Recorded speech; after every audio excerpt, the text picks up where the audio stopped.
Hello, my creative friends. It's Stacy of Stacy Creates Stuff. Welcome to Tutorial Tuesday. This is what we're going to make today.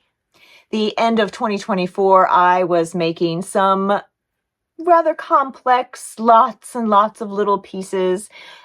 I made Tilda's berry wreath quilt, and I've been working on some more complex designs as well. I decided I needed a little mindless quilting, shall we say. And that is how Striped Illusions came about. This quilt simply uses strips. Now, can you use a jelly roll? Not really. It only takes 4 fabrics, and you need about 1 1/8 yards of each of those fabrics. You cut them into strips, and you start sewing the strips together. Well, I'm going to show you the whole process. The pattern is available free from my website for joining my quilting email list. And kits are available from my favorite quilt shop, Vintage Pink and Green. I cut my strips along the selvage rather than width of fabric. So I would cut off the selvage and then continue cutting my strips in that same parallel. It is possible to create your strips by going with the fabric. That will work. You will still need the same amount of fabric. All right, let's get down to making this quilt. From each fabric, you will cut 21 1 3/4 inch strips by length of fabric. That's along the selvage edge. You will be making strip sets. Each set uses 2 colors, 7 strips of each color that alternate. It does not matter which color you start with because it will start with one color and end with the opposite color. The pairing of the colors is given in the instructions. Once you have 7 of each color strip sewn together, so in this case I have 7 navy and 7 gray, then it is time to cut them into 9.5 inch wide pieces.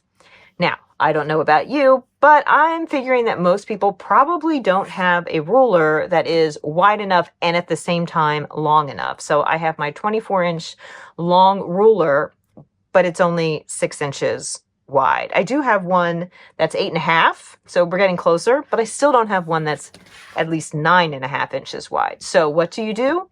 Well, I happen to have 2 6-inch wide rulers, but I could also use one that isn't quite as long as, if I at least have some length to it, as long as it is wide enough that the 2 added together give me 9.5 inches. So for instance, I have this 12.5 inch wide square ruler, and I can turn it this way, and I could move this to, so here's my half, 1, 2, 3, and 6, that makes 9.5. I haven't squared this edge up, but now I would have enough width. Now, since I happen to have 2 long rulers, I'm going to use that. But my point is that you can have a shorter ruler as long as you have enough edge. Like I wouldn't use a 3.5 inch square because it could get too wonky. You need something that's going to keep you straight on this edge as well. So first and foremost, I need to straighten this edge, and I am just going to kind of line things up and make sure that we're pretty straight horizontally.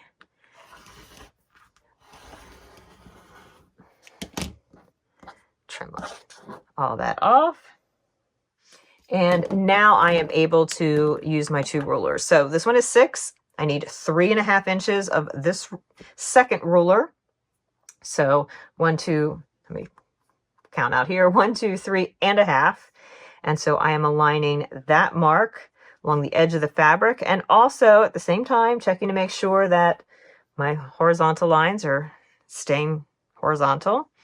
And then I'm going to just keep all that lined up. I'm going to put pressure on the ruler that I'm cutting against.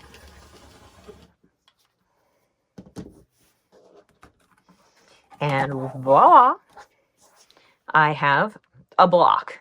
So you can get 4 blocks out of a strip set, and you will need 2 strip sets of this combination, 2 of the teal and yellow, and 1 strip set of navy and yellow, and 1 strip set of teal and gray.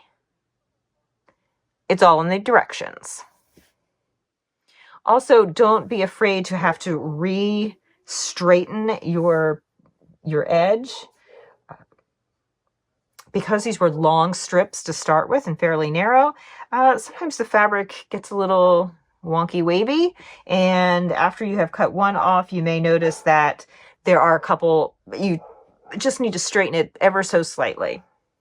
This one, actually, not so bad. But I might need to straighten the next cut.